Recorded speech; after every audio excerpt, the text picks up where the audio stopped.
Carole and Tuesday! Space! Girls playing instruments! Drag queens singing words that will get this video demonetized. We're finally gonna get it all legally on August 30th. Hold on. Stop the press, hold the phone. That's today. Now that I have your attention, let's talk a little bit about the creator behind this gorgeous 2019 anime. It's the legendary space cowboy himself, director Shinichiro. I'm responsible for a ton of your favorite anime, Watanabe.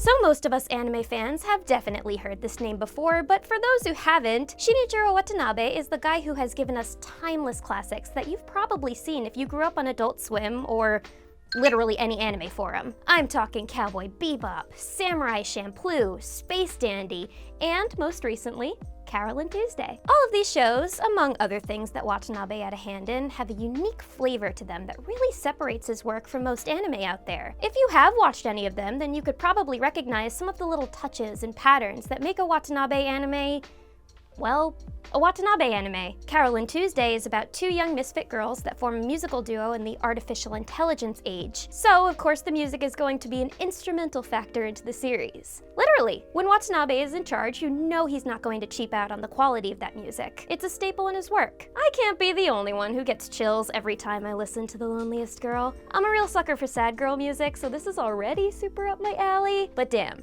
that production quality is unparalleled. Remember, this is the guy who worked with the one and only Yoko Kanno to compose the iconic score for several of his directorial projects. And before you say that I exaggerate too much, you better look me in the eyes and tell me that you have never jammed the f*** out to Tank or the Real Folk Blues alone in your bedroom before, scaring your pets in the process. Yeah, that's what I thought. Shout out to my cats Pepper and Layla, by the way. You guys are champs for dealing with all my bullshit. Samurai Champloo and Space Dandy are also fueled by their soundtracks, and just like Bebop and Carole and Tuesday, they blend all these diverse styles to make something that feels and sounds totally original and captures the mood of the show. Originality is kind of the key in Watanabe's body of work, so if you're like me and you're a little tired of all these reboots and sequels flooding theaters and streaming services, then I highly recommend checking out his original anime, especially Bebop if you haven't already.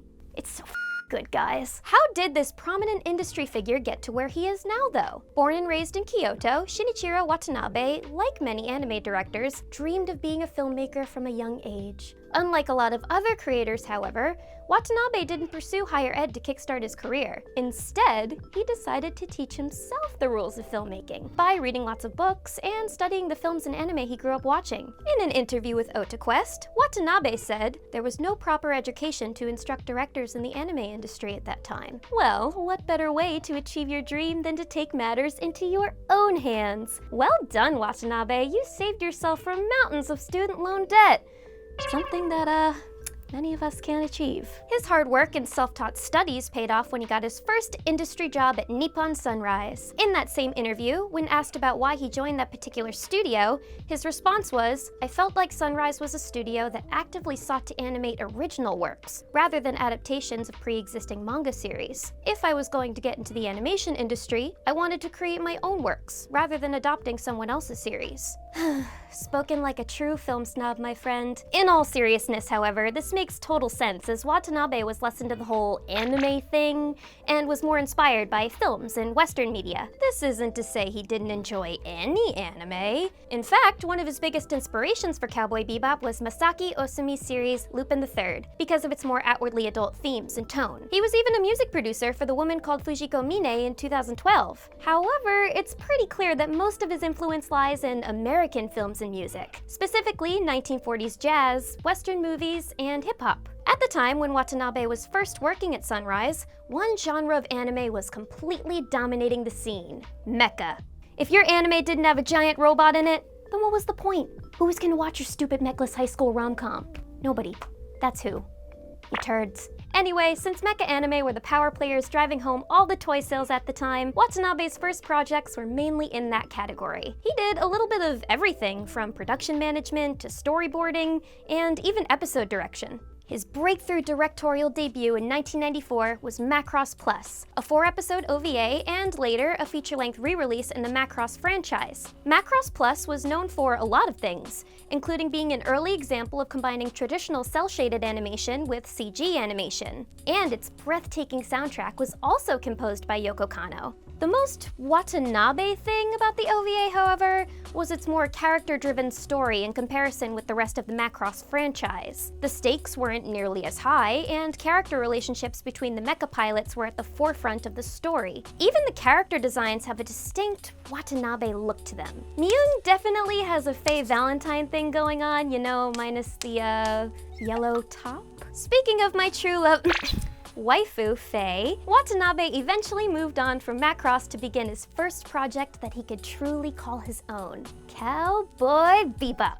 According to Watanabe, Bebop began when Masahiko Minami, who is now the president of Studio Bones, approached him asking if he had any ideas for a new series. About 3 days later, he presented an idea that he threw together in under an hour, surrounding this character who was supposed to be a mix of Bruce Lee, Clint Eastwood, and Yusaku Matsuda, who of course we now know as Spike Spiegel. He called his idea Bebop. It was at this time that the toy company Bandai was looking for some projects to sponsor with the goal of selling space-related toys. Why space, you ask? Star Wars prequels. That's why. Every nerd and their mother was feeling the hype of a potential Star Wars revival, and Bandai felt that as long as Watanabe's project had a spacecraft in it, then he could turn Bebop into whatever the hell he wanted. Unfortunately, Bandai didn't exactly uphold that promise, and they pulled their sponsorship when the crew behind Bebop had only produced about 4 episodes, claiming that Watanabe's vision of space was much too dark and wouldn't drive toy sales. If it weren't for Bandai's sister company, Bandai Visual, stepping in to take over, Watanabe's team would have considered canceling the project altogether, and Watanabe himself would have ran off to spend the rest of his life working at a ramen shop. His words, not mine. Although that doesn't sound like a bad gig. I feel like if I didn't have this, then I'd probably work at like a pickle shop or something. Do they make pickle shops? Do those exist?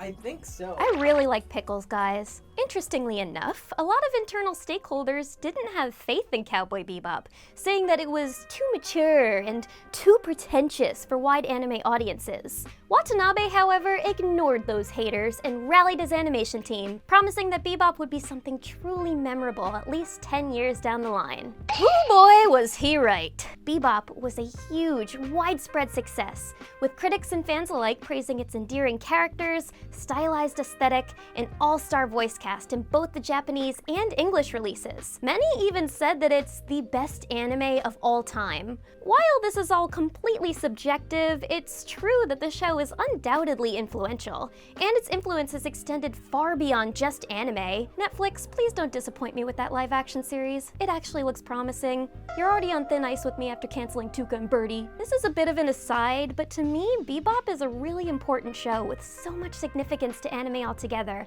I remember watching it for the first time at school with one of my friends because it was the main inspiration for his thesis, and I was just captivated by everything, the music, the atmosphere, the characters. It all encapsulated this completely different mood from any anime that I had seen before. One that was darker, but very meditative. I felt myself deeply drawn to this cast of characters that were so unique from one another, but still fit together like puzzle pieces, if that makes any sense. It's just a really beautiful show. I can't recommend it enough. Okay, back to your usual programming. Riding off his Bebop success, it ended up being quite a while until Watanabe released his next big series. In the meantime, he took part in some smaller projects, such as directing a couple short films in the Wachowskis' American-Japanese sci-fi anthology, The Animatrix, in 2003. Then 2004 came along, and Watanabe graced the world with another work of art, Samurai Champloo. Like Bebop, Champloo's concept all began with a character, Mugen. Sharing a lot of similarities with Spike Spiegel, Watanabe wanted this central character to essentially come alive to his audience, as if Mugen was a real person that we could get to know more and more with each episode. You can really tell how much Watanabe loves his characters, from all of their little nuances to the way they interact with each other. They kind of feel like anti-anime characters. If that makes any sense. Am I making sense? I feel like I never make sense. You're fine, you're making a ton of sense. Thank you. This time around, Watanabe had a lot more free reign over his work, since he didn't have to worry about selling toys. With the incredibly talented team at Studio Manglo behind him, including Mamoru Hosoda, Kazuto Nakazawa, and the late chill hop record producer Nujabes, Watanabe made his sophomore series into something just as memorable as his first. Rest in peace, Studio Manglo. You guys made a lot of cool stuff. Hip-hop music and samurai culture in Japan's Edo period are certainly not things that you think would mesh so well together. But then again, who expected space bounty hunters and jazz to work together like strawberries and cream? Of course, all historical accuracy was purposely thrown out the window in favor of telling a good story. But seeing Watanabe take the ideas he had with Bebop one step further in Champloo, like having Mugen breakdance as a part of his fighting style, really made this world feel believable. It's just another example of what sets apart his work from the rest. After Samurai Champloo, most of the work Watanabe went on to do was music producing and short-form directing. He directed another short, Baby Blue, which was a part of the anthology film Genius Party. He oversaw music production in well-known titles like Masaki Yuasa's Mind Game and Sayo Yamamoto's Michiko and Hachin. He storyboarded a number of other projects and just became an overall trailblazer in the industry. Simply seeing the name Shinichiro Watanabe in a project is enough for anime fans to jump aboard the hype train,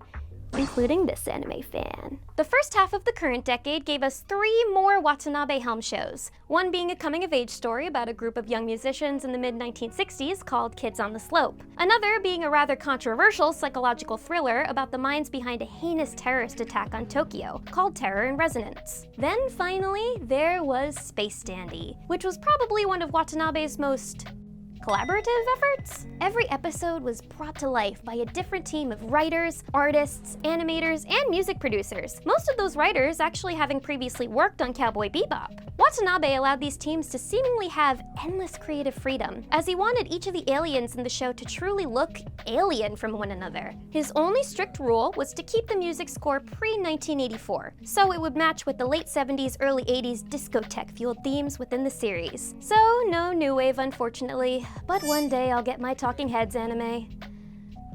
One day. Same as it ever was. Approaching the present day, Watanabe's most recent contributions to animation have, of course, been Carole and Tuesday, and his very own animated Blade Runner short called Blade Runner Blackout 2022. Both of these projects are highly stylized, and they showcase just how much Watanabe has evolved over the years. I know this word I'm about to use is insanely pretentious, and you guys can feel free to roast me in the comments for using it, but I would honestly consider Watanabe to be an auteur, one that I personally would put in the same ranks as Hayao Miyazaki and Satoshi Kon. Though I'm just getting started on Carole and Tuesday, it's full of the directorial touches that have existed in Watanabe's entire body of work. Not only is the well-produced score there, but also the meticulous world building, with different environments breathing life into this universe, from the high-tech city hubs to the more earthy urban landscapes. Even the titular characters, Carole and Tuesday, share similarities with the Bebop crew and the Samurai Champloo trio. They look like, and virtually are, 2 girls that came from completely different walks of life. You wouldn't expect their paths to cross at any point in life, but they do. And we get to watch their friendship bloom through their shared love of music. And I love Watanabe for giving us characters that look like, well, us, with a sizable range of body types and skin tones. The animation is also, of course, spectacular. You just know that his team poured so much love into this. Shinichiro Watanabe is a name that I think all fans of not just anime, but animation as a whole should know. He's not just a creator of stories, he's an admirer of them too. His original stories have touched the lives of so many people, because film and animation have touched his life in a significant way. I'm Dorrie, and hey, give us a sub if you like this piece. Thank you for watching GetintheRobot, your anime watch list. And if you guys have any other creators that you really want us to talk about, let us know. We love talking about them, especially me. I love directors. Okay, 3, 2, 1, let's jam. I fell on my butt.